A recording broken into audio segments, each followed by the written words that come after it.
Chaque année, au mois d'octobre, se tient à Loéac une brocante automobile, bien sûr. Loéac, c'est le fief de Michel Hommel, le créateur d'Échappement, d'Auto Hebdo et d'un groupe de presse qui édite aujourd'hui une bonne quarantaine de titres. Circuit, musée, la ville tourne autour de la passion de cet homme pour l'automobile, une passion née dans les années 60.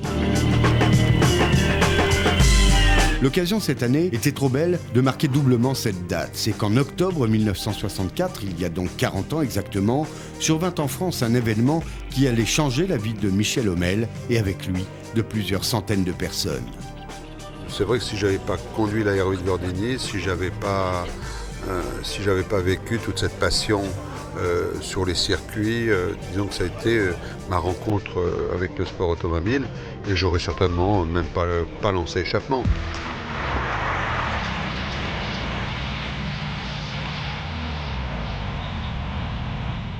C'est le 1er octobre 64 exactement que la première R8 Gordini fut présentée au Salon de l'Auto de Paris. À Loéac, le week-end du 30 septembre, ils étaient plusieurs milliers à n'avoir pas voulu manquer l'événement. Près de 150 voitures avaient fait le déplacement.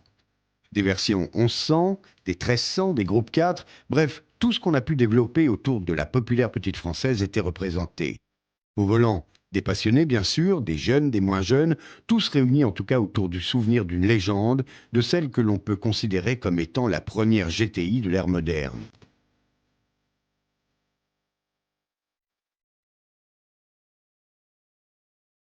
De cette voiture naîtra une bonne partie de la tradition sportive de Renault. Pour tous, les souvenirs liés à cette auto sont forts.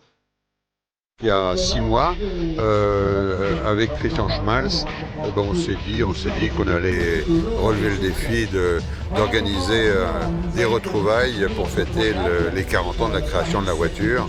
Et je pense qu'en fait, on est comblé parce qu'il y a beaucoup de Gordini et vraiment elles sont dans un état magnifique. Et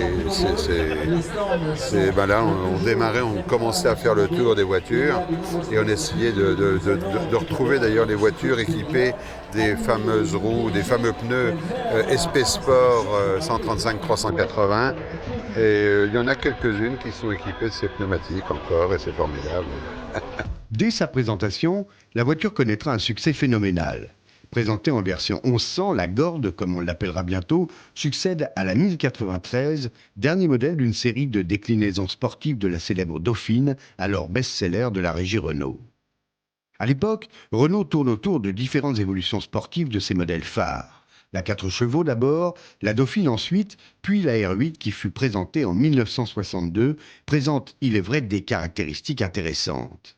Moteur arrière, propulsion, un poids inférieur à 1 tonne, bref, les ingénieurs de Renault sentent bien tout le potentiel de ces autos. Mais c'est un certain Amédée Gordini qui va apporter la solution. Le sorcier concocte une culasse qui donne véritablement un second souffle aux 4 cylindres Renault.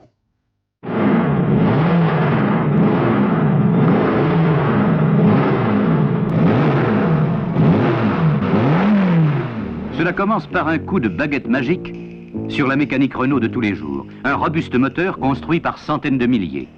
Nous n'avons pas inventé ce moteur. C'est une suite de ce que nous avons fait depuis tout le temps. Il y a un peu de nos moteurs de course qu'on faisait autrefois. L'enchanteur, c'est Amédée Gordini, éternel amoureux de mécanique, toujours à la recherche de performance. Le vrai sorcier qui est réputé sorcier, pas de problème.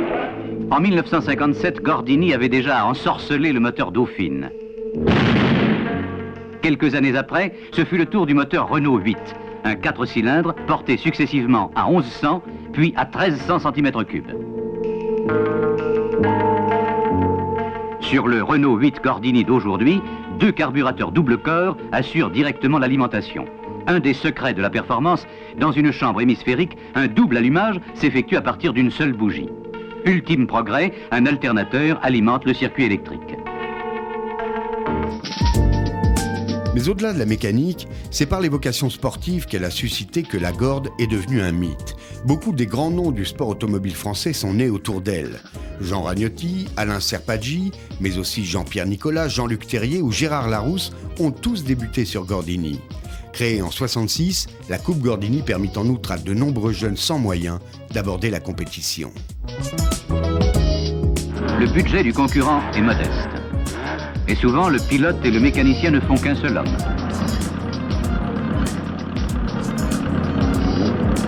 La voiture doit garder ses caractéristiques d'origine.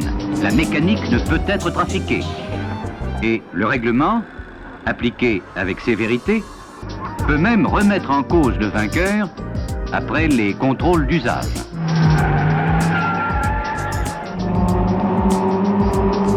Mais je me rappelle, moi, c'était très sympathique parce que,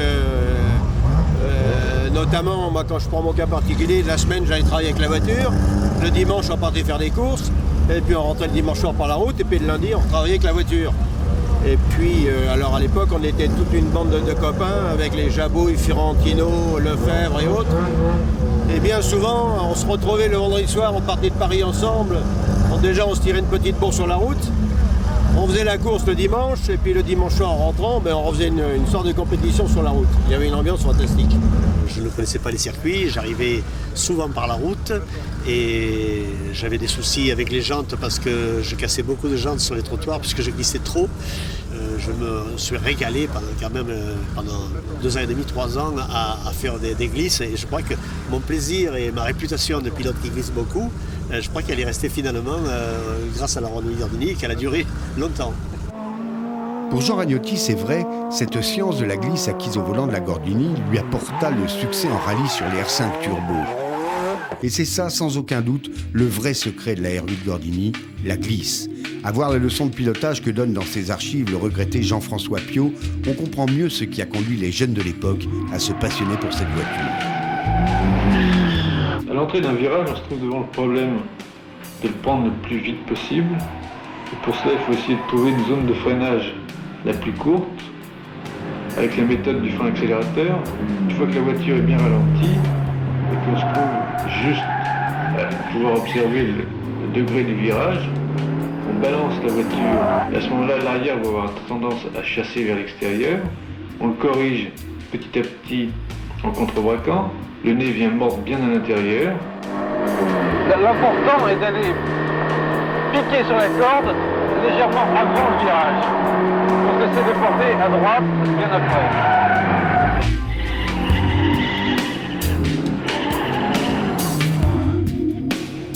Voilà bien ce qui a déclenché la passion. Pour 11 500 francs, le rêve devenait accessible.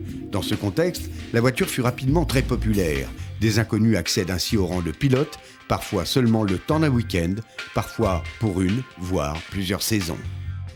Je roule en Gordini depuis 1973, c'est une auto mythique, on a pu à le dire, tout a été dit sur la Gordini. Le plaisir de conduite est encore le même en 2004 qu'en 1964, il y a donc 40 ans, puisqu'en fait aujourd'hui les 40 ans de cette voiture mythique. Et le plaisir est toujours là, c'est les copains, c'est le monde alentour, c'est les travers, c'est double débrayage, c'est la glisse à état pur, le moteur à l'arrière, le bonheur quoi, il n'y a pas d'autre mot. Donc j'ai acheté cette voiture en première main, un monsieur qui est là, c'était malade, me l'a vendu pas très cher à l'époque, m'a fait jurer de ne jamais la vendre. 1 an et demi de travail pour la remettre totalement neuve, sans points, c'est-à-dire totalement sortie des chaînes de chez Renault en avril 68, juste avant les fameux événements. J'ai eu 2 ou 3 personnes de chez Renault qui m'ont signalé que cette auto était conforme en tout point à l'origine. Reconnaissance était faite encore aujourd'hui lors de cette manifestation où les gens de chez Renault sont assez surpris de voir une auto encore dans un tel état d'origine, parce que les pauvres Gordini ont, comme tout le monde le sait, vécu intensément leur carrière sportive. Plus souvent sur le toit que sur les roues, mais bon, on en a sauvé quelques exemplaires, la preuve.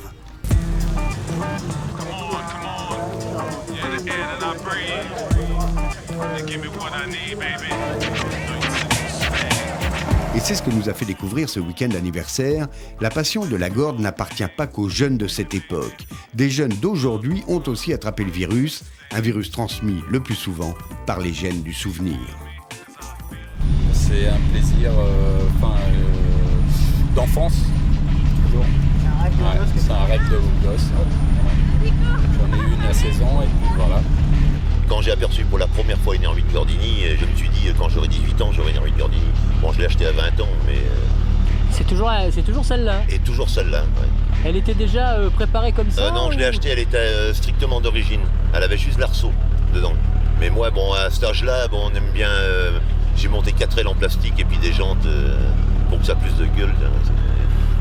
Il y a beaucoup plus de sensations, enfin on ressent, il y a le bruit du moteur, il y a tout, niveau direction, c'est pas pareil. Maintenant les voitures de maintenant sont trop... on sent rien, quoi. Direction assistée, moi je trouve ça, j'aime pas, quoi. En sportif c'est beaucoup mieux, on apprend mieux avec ça à connaître sa voiture qu'avec une voiture de maintenant. Mon père a toujours eu des Harley Gordini, celle-là il appartenait avant, donc c'est ça qui me... Donc depuis tout petit je suis dans les Harley Gordini. Et donc autant continuer? Donc autant continuer, et puis après je referai des enfants pour qu'ils continuent aussi. Et puis voilà. C'est une passion qui est venue de mon père, qui a une berlinette. Et puis un jour, j'avais pas le permis encore, j'avais 16 ans, et je le vois arriver avec une vieille R8 toute délabrée. Il me dit voilà, tu as 18 ans, je t'ai offert une voiture.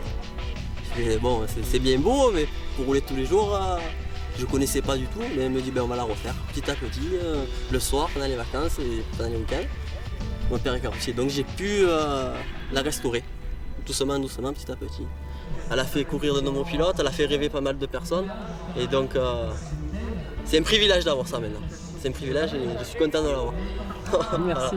En 1966, un événement purement technique va relancer le mythe. La Gord voit sa cylindrée augmenter de 200 cm3 et sa boîte va se doter d'un 5e rapport. C'est une petite révolution qui donne à la R8 une configuration très moderne. La voiture gagne alors en performance et en souplesse. J'étais à Charbonnières avec une boîte 4 montagne. C'était les préliminaires de la boîte 5 au niveau de l'étagement de la boîte. On avait une première qui était très longue, qui faisait presque la deuxième de la boîte 5. Et puis comme ça, on pouvait, disons, être beaucoup plus performant en montagne. Et après la grosse amélioration entre la 1100 et la 1300, ça a été les carburateurs Weber qui étaient beaucoup plus stables en performance que les Solex. Cette innovation va donner un nouveau coup de fouet à la Gordini. La coupe connaît un succès croissant. Ils seront au total 278 pilotes à participer aux 5 saisons de cette course extraordinaire. Ces hommes formeront une caste à part. Certains d'entre eux portent aujourd'hui un regard bien particulier sur leur machine. J'ai conduit une R8 Gordini dans le Var il y a quelques années. Et quand j'ai conduit la voiture, au secours, je la trouvais tellement difficile à conduire. Premier abord, lorsqu'on reprend le volant et qu'on fait 500 mètres, dès les 2 premiers virages, on s'aperçoit que c'était difficile à piloter et qu'on se demande comment on faisait pour aller vite avec cette voiture-là. On a aussi au sein de ces voitures une certaine sensation de vitesse avec l'environnement qui bouge un peu, le bruit et tout ce qu'il y a autour. C'est vrai qu'à 120 km/h dans une R8G, on a peut-être l'impression d'être à 200 dans une Mégane RS. J'ai eu l'occasion de remonter dedans il y a 2-3 ans. Mais c'est vrai qu'aujourd'hui, avec le décalage, ça paraît un petit peu vieillot, puis on se demande surtout comment on pouvait conduire ça à l'époque. Je me suis dit, mais comment je pouvais aller vite avec ça? Vachement difficile, c'était très très sportif la Coupe Gordini. Au bout d'un tour ou deux, on reprend immédiatement confiance et on se remet de nouveau à jouer avec la voiture, avec des grandes glisses, des grands dérapages qui durent à l'infini. Dangereuse, elle se retournait facilement. Et les freins, ça n'allait pas très très bien, direction pas assez directe dans mon sens. Voiture qui était bourrée de défauts, mais magique pour la génération dans laquelle j'étais. Ça me permettait de courir sans argent, quoi. C'était extraordinaire. Là, on s'aperçoit que 40 ans après, finalement, ça aura été une formidable voiture école. Malgré ces impressions plutôt nuancées à l'Oéac, les passionnés se sont retrouvés une nouvelle fois autour du mythe. Mais on l'a bien senti, au milieu des anecdotes mécaniques, tous sont surtout venus retrouver le plaisir de se rencontrer dans une ambiance bien particulière. Les 2 voitures avaient perdu leurs 4 ailes, les 2 portes avant-arrière et un capot, lui aussi. On a été chez le casseur le soir même. Et on avait des voitures multicolores le lendemain matin pour partir. Et puis 3 jours après, elles étaient redevenues bleues, le fameux bleu magique que vous aimez, bien sûr. Bon, écoutez, en tout cas, bravo. Vous êtes venus très nombreux à l'Oéac et ça nous fait chaud au cœur, en tout cas. C'est vrai qu'on aime l'automobile ici, et on aime Renault, on aime la R8 Gordini.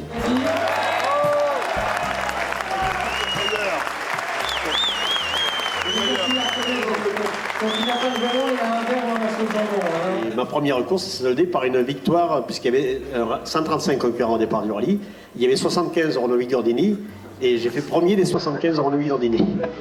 Donc c'était une première victoire.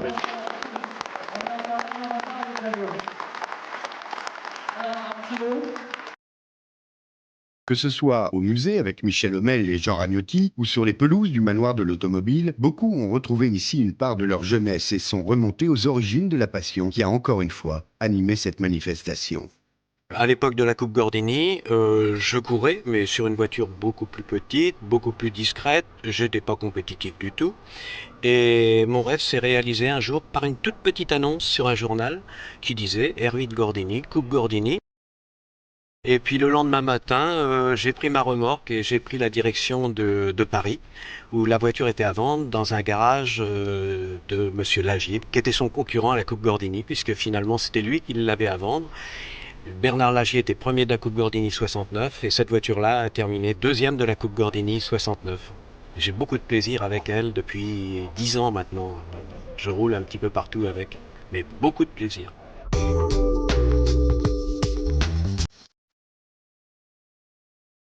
C'est le 1300 que j'ai acheté au mois de janvier 1968 et puis que j'ai utilisé pour faire de la compétition, mais à un échelon modeste, c'est-à-dire tout simplement en épreuve régionale.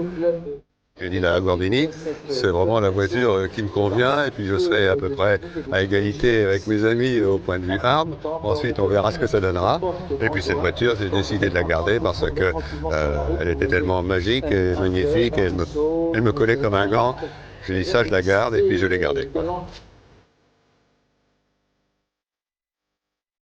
Je ne vois pas pourquoi je la changerais puisque je l'ai ressortie 19 ans après avoir ramassé à la sortie d'une épreuve. Donc la voiture, si jamais je voulais la repeindre ou la remettre conforme à certains critères, je ne la reconnaîtrais pas. Alors je trouve qu'elle a bien vieilli avec moi et je la retrouve, elle a sa patine, elle a son histoire. Je me reconnais quand je la vois, c'est mon passé qui est là, qui est présent. J'ai été descendu au jour J avec mon frère aîné. Et comme je n'avais pas beaucoup de temps, j'étais parti de Paris en mettant la voiture sur le train auto-couchette. Je l'ai trouvé à la gare Saint-Charles. Et puis le retour, même chose, je l'ai mis dans le train pour revenir. Mais ça m'a permis d'être au jour J avec mon auto.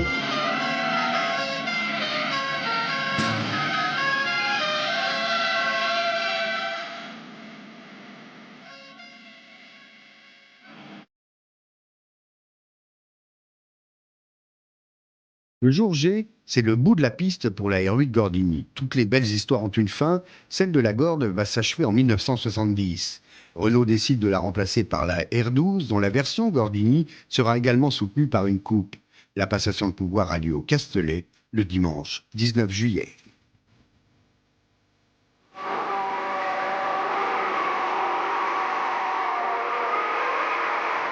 C'est ça le jour J, ce spectacle étonnant qui permet de voir à la lutte l'ancienne contre sa remplaçante sans que l'une ou l'autre puisse faire véritablement la différence.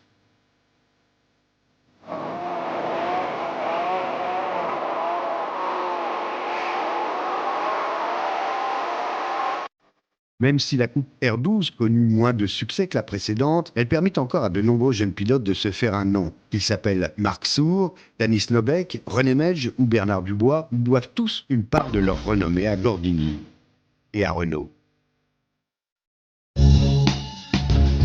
Retour à l'Aurillac où si l'ensemble du week-end était placé sous le signe de la Gordini, le patrimoine Renault avait aussi exhumé quelques-uns de ses plus beaux fleurons.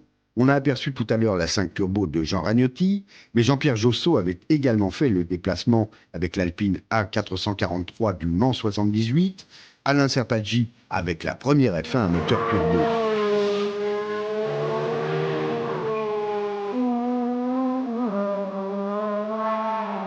L'événement était donc aussi l'occasion de présenter une courte rétrospective de la marque dans les années de compétition contemporaine de celle de la R8.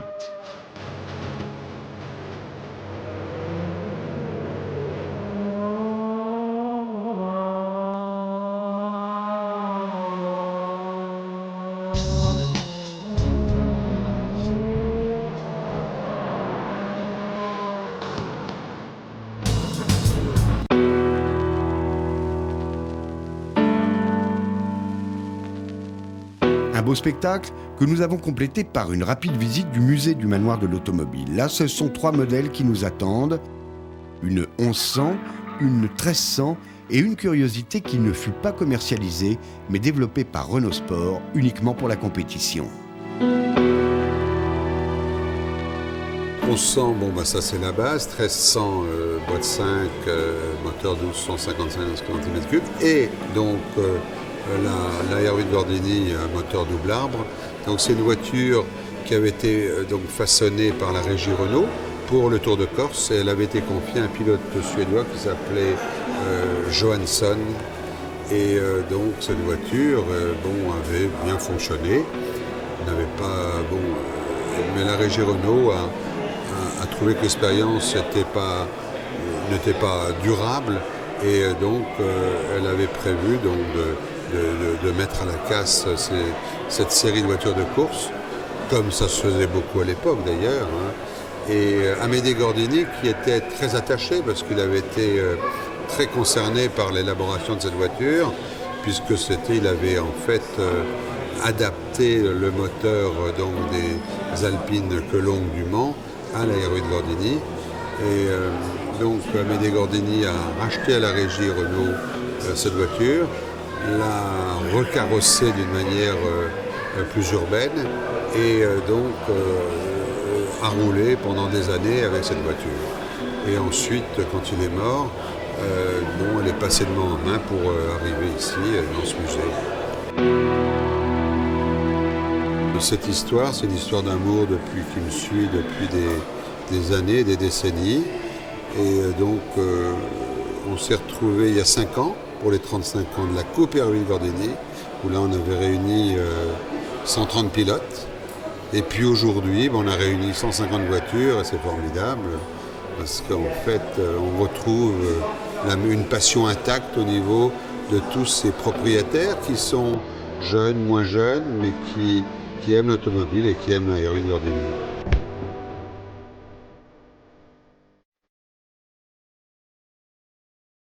Le mot de la fin, on le laissera aux sorciers, non sans avoir rappelé en quelques mots le parcours fabuleux du petit mécanicien de Balzano. Apprenti chez Fiat au début du siècle dernier, il passa chez Isotta Fraschini et devint l'ami d'Eduardo Weber, le créateur des fameux carburateurs dont il équipa bien plus tard les R8 de course. Il vint en France dans les années 20, créa son propre atelier de mécanique et entama une longue collaboration avec Simca. Ses monoplaces firent gagner Jean-Pierre Vimire, Jean Bérat, Maurice Trintignant et Juan Manuel Fangio, qui débutait alors sa longue carrière en F1. Il travailla ensuite pour le compte de Renault. La dernière voiture à porter son nom fut la R17. Amédée Gordini s'est éteint il y a 25 ans, en 1979. Lors des débuts de la Coupe Gordini, il jetait un œil de vieux passionné sur cette formule novatrice. Et c'est peut-être pas la véritable voiture de course, mais c'est quand même la voiture qui lui permet de se mesurer avec les autres. Et si quelqu'un a vraiment de la classe, eh bien là, il va sortir. Il est un moyen égal avec son collègue. Alors s'il a de la classe, après, il peut prétendre de faire autre chose.